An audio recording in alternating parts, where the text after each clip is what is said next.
I just found out that if I say subscribe in a video, the subscribe button down below actually flashes, which is pretty cool, but it means everything I say is being transcripted. So anyway, subscribe if you like the channel. Thanks.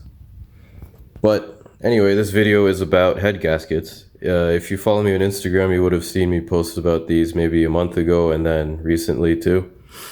Basically, this whole run of gaskets is actually finished. So there's 6 of them. One of them is for me.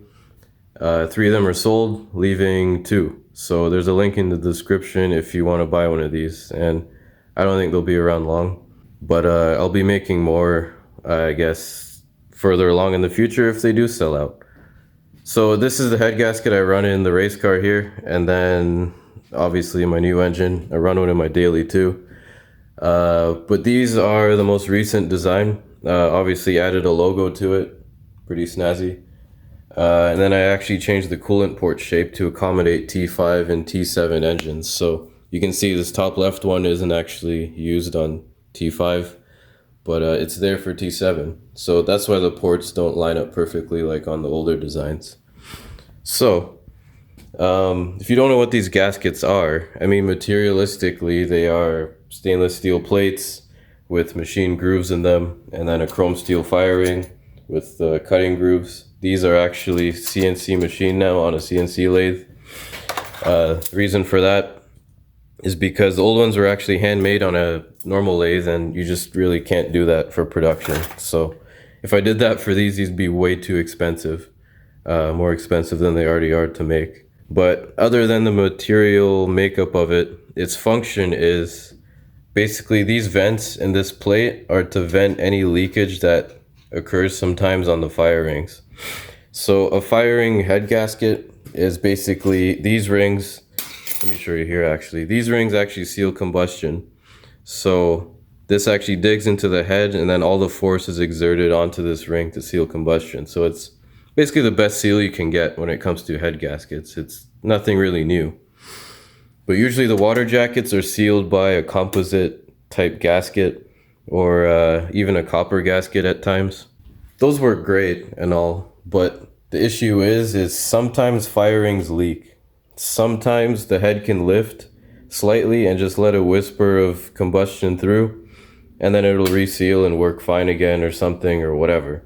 But the issue is if a firing leaks normally, like if there were no vents in this gasket, any little leakage has nowhere to go but into the coolant port.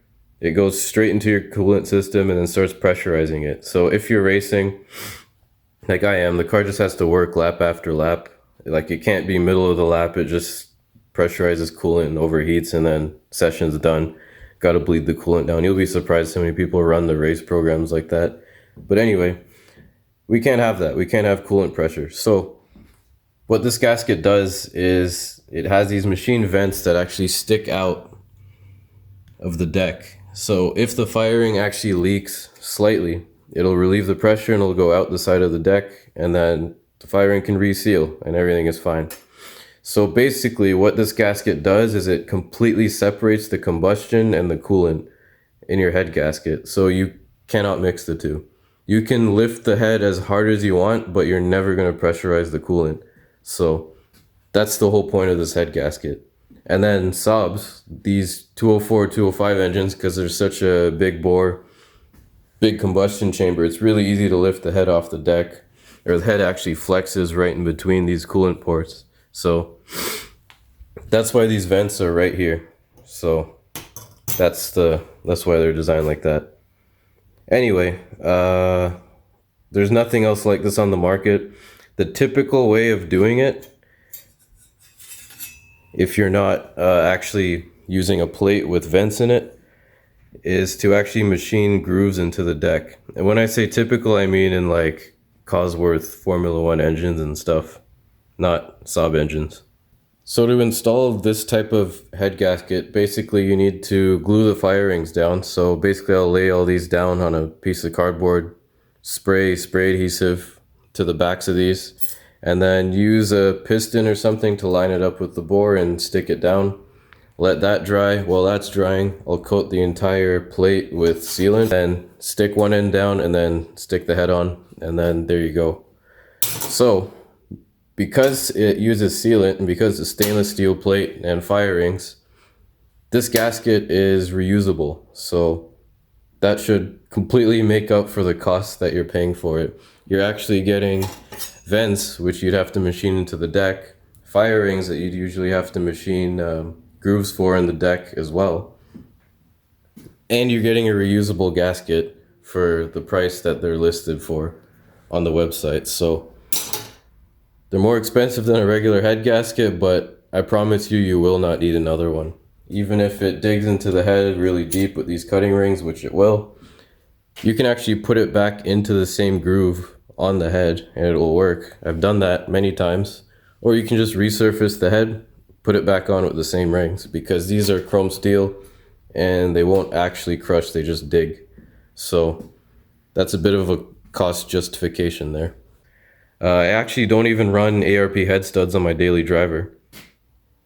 So they're not 100% necessary with the gasket like this, but you know, the more crush you can get on the fire rings, the better it's going to seal.